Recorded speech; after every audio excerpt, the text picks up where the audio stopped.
Welcome to Let's Talk About It Sunday, an extension of KELA's weekday local talk show featuring a variety of subjects of local interest. This program was pre-recorded, so we're unable to take live calls on today's show. And now, let's talk about it. Welcome to Let's Talk About It Sunday with your host, Peter Abbarno, on AM 1470 KELA and KELAAM.com, as well as 104.3 FM KMNT and KMNT.com. Let's Talk About It Sunday has a great guest today because we are approaching the new school year. So in addition to students and teachers starting to think about getting back to school and getting back in the classroom, parents have to start thinking about what supplies they need. And often you'll get those lists from the school that will say, you need dry erase boards, you need pens, pencils, here's the calculator, here's what you need. And then you start adding it up. And the cost is going up and up and up. And we know, look, Washington State is no different than a lot of states. We have high inflation, cost of living is up, gas prices are high. And so it's a real strain on a lot of family budgets.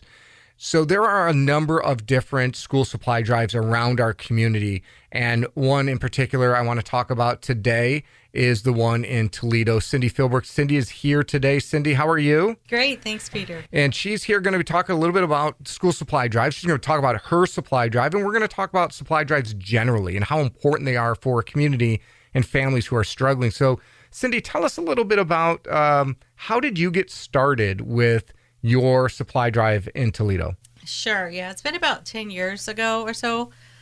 Really, I just found the need, but just kept getting more and more. My clients would come in and talk about how expensive, supplies were in the school. My kids were actually graduating at the time. So I thought, what a better way to kind of help support the schools than to have a school drive.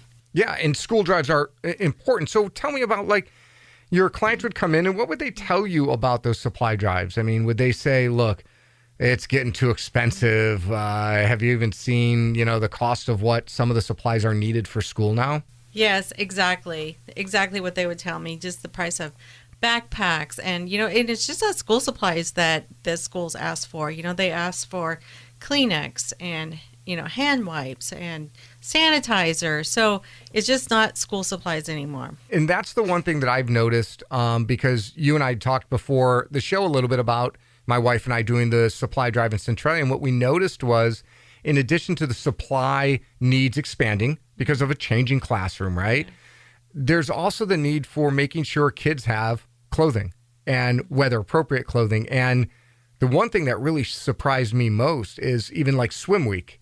There's a lot of families and kids who don't have swimsuits or outgrow them. And then they're sitting here without the proper quote unquote supplies or equipment for school.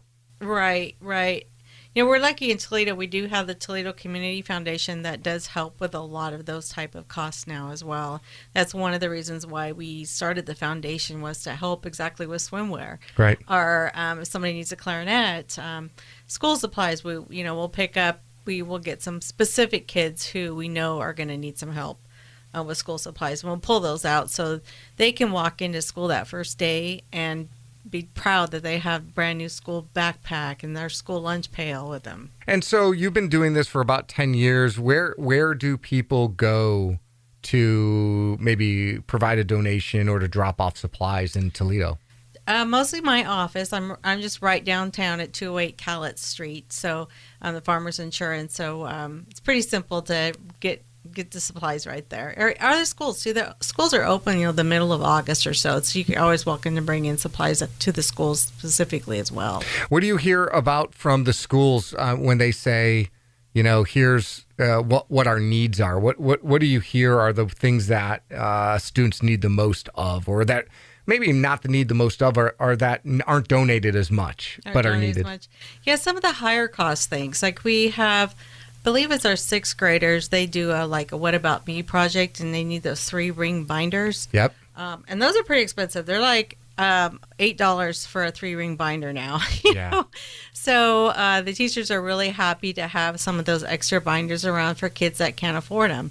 Right. And what we hear is dry erase boards, and because a lot of teachers and have classrooms where they will have a problem on the board and they ask the students to write it at their desk and then turn the dry erase board around with their answer as they work the answer out.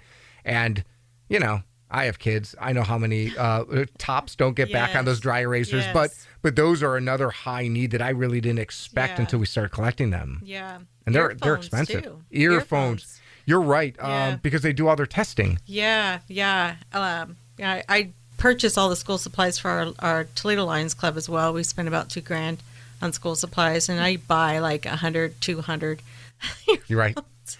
Because they go through them, they lose them, you know. Yeah. So they break. And you need them all the time. I know that, you know, even pre-COVID, post-COVID, they take a lot of their testing with the earphones on. It's a lot of it's auditory and instructional, and so they need them. And the earbuds, although we buy some of those, the students don't want earbuds. They're not as effective because it doesn't block out all the other noise of, you know, knucklehead kids yelling and laughing while they're trying to concentrate. Yeah. Well, they use them for the iPads too a lot, you know, inside the classroom now. Right. Just not in the computer centers. So they're pretty important to have around. They are. And I think that's the one thing that people fail to realize. It's not like pencils anymore. Well, supplies mean pencils. Here's 100 pencils.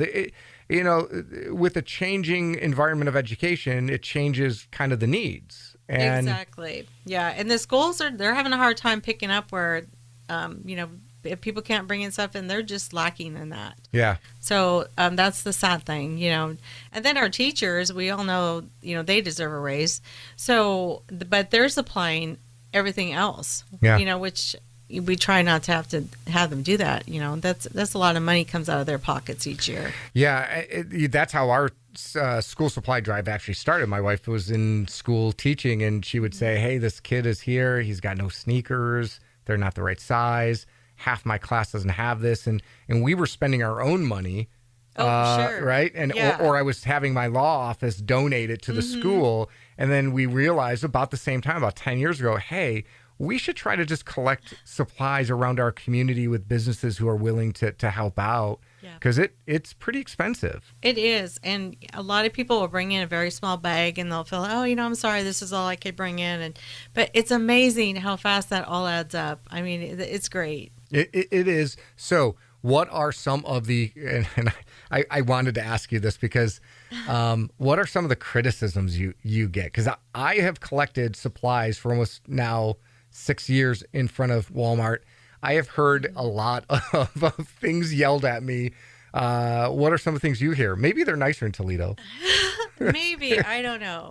Yeah, I really haven't heard a lot of criticism when people bring stuff into my office. I mean, I have got some kickback online about why are they doing this? You know, why can't the schools buy their own supplies? Yep. You know, things like that. But, you know, when you volunteer a lot, you're kind of just let that stuff roll. So I really don't pay much attention to it, to be honest with you. We would get people. I've gotten some where I don't have kids in school. I'm not. Why would I support anyone else's kids? You know, you shouldn't have kids if you need a handout for school supplies. Yeah. I think what people fail to realize is that, you know, students shouldn't have to suffer academically because of the conditions of their home or what their parents are or their economic status. Right? I mean, exactly. If we want a stronger community, and we want to end intergenerational poverty, we want to make sure kids have an opportunity to earn a good living and do what they want to do as a career, then, boy, I mean, I think it's kind of a little bit incumbent on the community to help out a little bit. And I think it's not a lot to... It's just basic need to me. School supplies are just like food almost. I mean, they have got to have those school supplies to be able to feel like they're learning. Right. Well, and you don't want a student to go to school knowing they look different, don't have enough stuff, and then expect them to be in the right mental state to focus on their education, right? Because they know they're poor. Exactly. And that stinks to start your day off, your first year of school, whatever, having to know that you're a little different than someone else because you don't have the supplies. Exactly. Yeah. And I do have people reach out to me on Messenger on Facebook when they know we're doing the drive, and they will tell me what their kids need, and I'll fill the backpack up for them. And the parent will come get it, which works really great because it gives the parent, you know, here's your stuff, you know, and they don't know where they got it, but it's great. You can just see the relief on, single mothers, or there's so many grandparents raising grandkids that need some help with this stuff. Yeah, and again, it comes back to the student or the child shouldn't be punished, right? Or because of the circumstances which they probably had no control over, right? Exactly, yeah.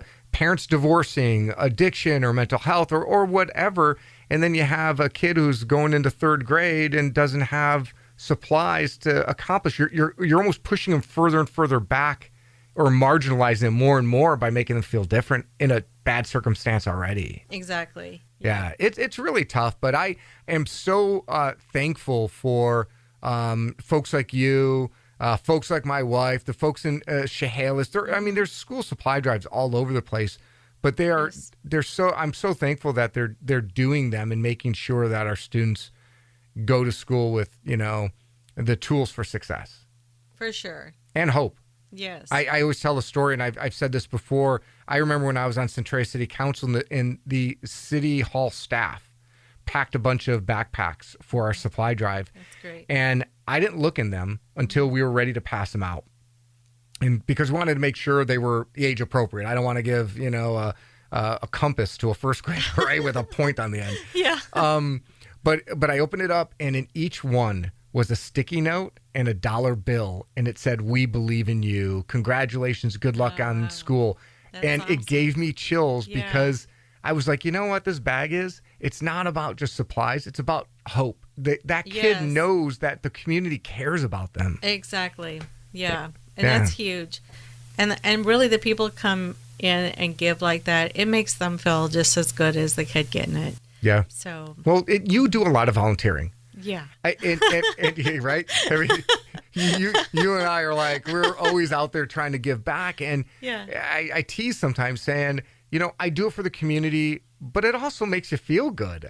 For sure. Yeah. There's a little bit of selfishness in it. It's like when I give back, I just feel good that we're helping the community, and I know someone's benefiting from it. So. Well, I always feel like volunteering just takes, what your problems are. It just takes it off of you when you realize really what are the problems going on. There's so many things that we could be doing in our community. There are folks who are focused on missions overseas and missions elsewhere, but you don't have to look very far beyond or within your community to see that there is a lot of missions you could be doing within your own community and neighborhoods. There are people who need help. Right. Yeah. One thing I'm really proud of, last year we did start a food bank in all 4 of our schools. So that is there now, ready to go for students who, they need a little snack, or, they need to talk to somebody, and maybe there's a little something there for them. Right. So that's worked really well. So I'm really happy with how that's working out too. Yeah, food security, nutrition, making sure these kids have a good meal, and sometimes that's probably, sadly, sometimes the best meal that they'll have all day. Yeah, school. A lot of the teachers will pack their bags with food, so they have it over the weekend.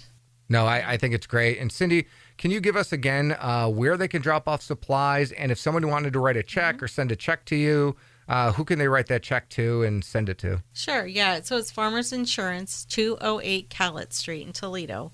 So just right downtown Toledo. If you want to write a check, you actually can write it out to the foundation. It's Toledo Community Foundation, and we will make sure the supplies we'll buy them for you. That's awesome. Cyndi Philbrook, thank you very much. And make sure that you support all the school supply drives in your community. And if you're in Toledo, maybe you're not even Toledo, and you love what Cyndi's doing, make sure that you reach out to her. You are listening to Let's Talk About It Sunday, an extension of KELA's weekday local talk show. Stay tuned. Let's Talk About It Sunday edition will return in a moment. Okay, and now back to business. Listen on the air and online. We're online. KELA. Let's talk about it. Good morning. You're listening to Let's Talk About It Sunday, an extension of KELA's weekday local talk show. This program was pre-recorded, so no live phone calls on today's show. All right, we're back with the Let's Talk About It show on AM 1470 KELA and KELAAM.com. I'm your host, Peter Abbarno, and that was Cyndi Philbrook with the Toledo Back to School Supply Drive. That's really great work that she's doing in Toledo, and happy that she's doing all that great work. It is something that we need to do more of, and I know that there are supply drives throughout our community that people are working on. And, we touched a little bit on some of the costs, but the Huntington Backpack Index and the National Retail Federation, they estimated that the cost of these like K through 12 school supplies, and we're talking about school supplies, we're talking about shoes, sneakers, weather appropriate clothing, is anywhere between $900 and $1,600 a year per child, depending on how much you're involved in. So if you're in band or you're in something else, it's going to be higher. But the base minimum is $800 or $900. That's a ton of money for a lot of families, and we're talking about a situation here where the cost of living is going up. Inflation is high. Gas prices are the highest in the nation. And that isn't just the, cost of gas, because the cost that gets trickled down to what's at the kitchen table. Cost of energy, cost of food, cost of milk, cost of everything just going up.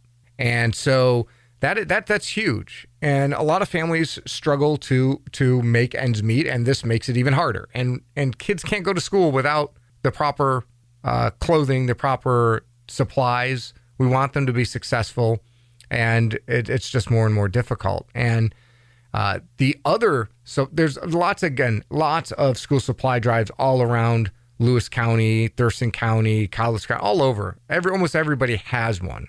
The one that I'm part of, I support them all. I've donated and helped out with.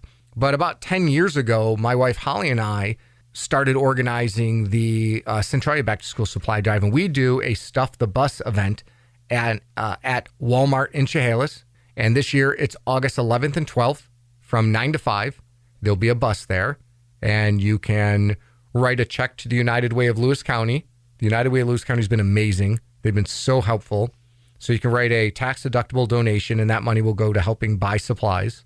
Or you can go when you're in Walmart and look around the aisles, and if you're buying a shirt, maybe supplements, maybe orange juice, whatever, you could swing by the school supply aisle and pick up pencils or dry erase markers, all the things that these folks are going to need. And we have flyers, and we'll provide flyers at Walmart in Chehalis.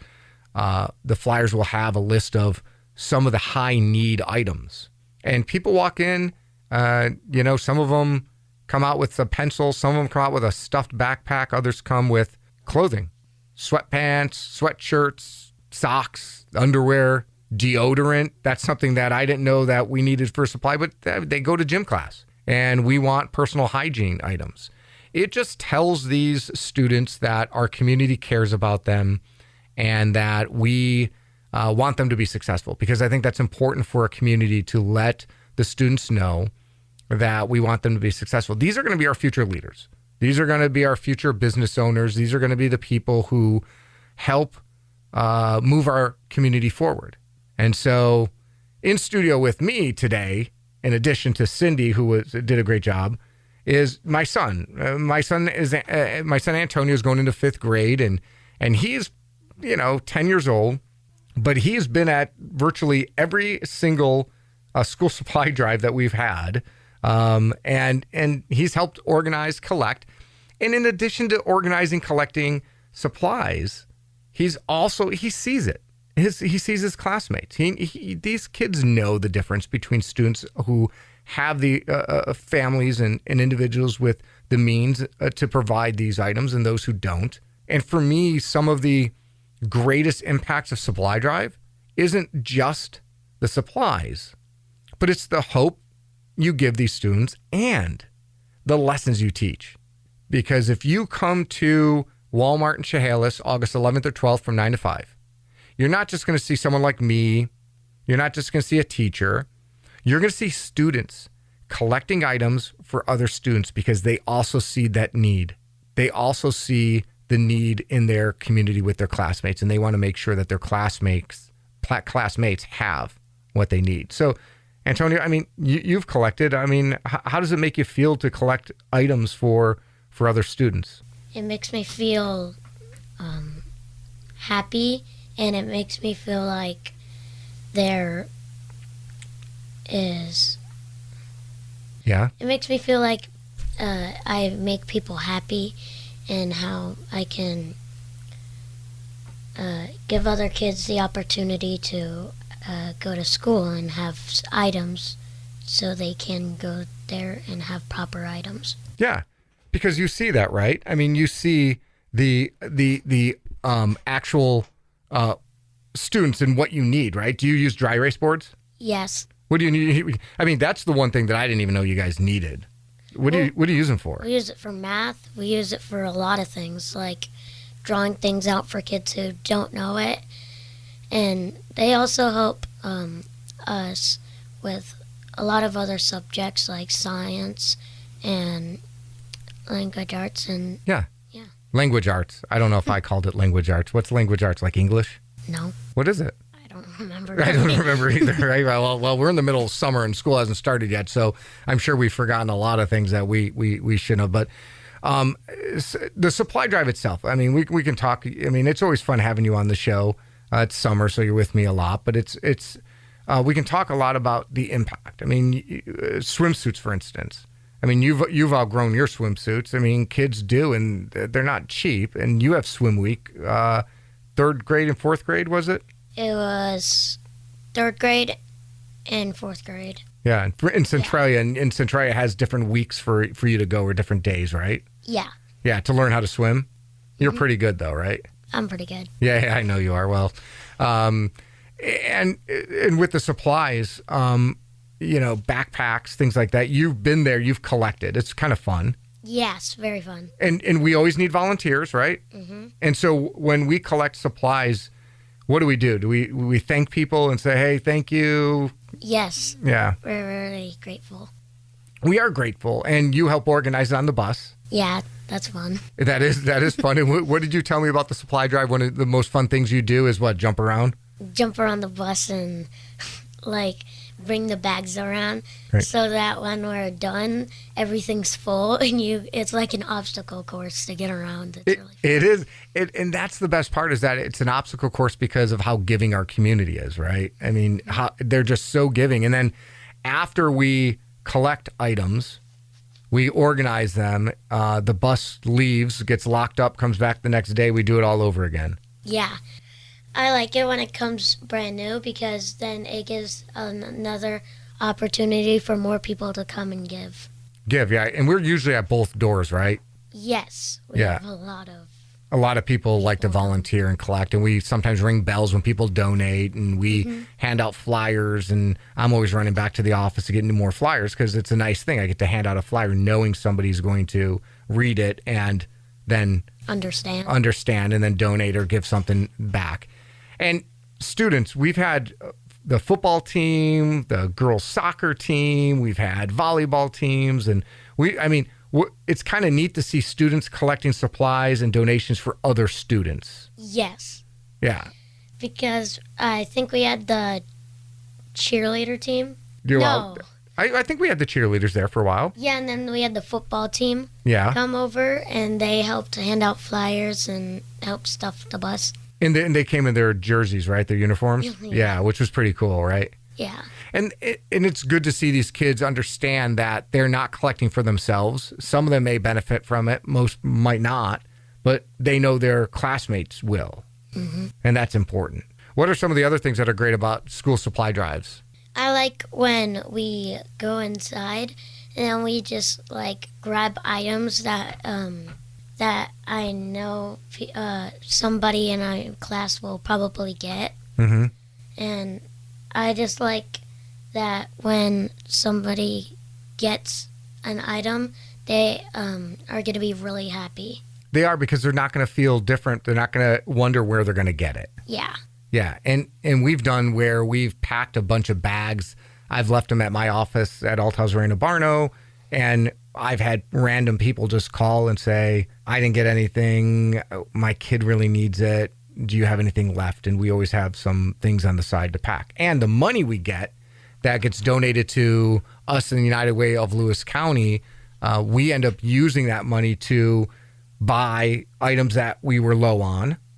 And we buy items all year round. My wife Holly was saying yesterday that with the school supply drive, what's really cool is that the teachers and the schools will be calling her February and March, saying we ran out. This is what we need. Or as you just mentioned, you have swim week, and no doubt you guys are growing like weeds, right? So I mean, girls and guys, their bodies change at that age, and they may not have the swimsuits and the ability to buy more, or might be embarrassed because it doesn't fit anymore. So it's nice to be able to fill in the blanks there and make sure that they have what they need. And there's also a lot of kids who go to swim lake.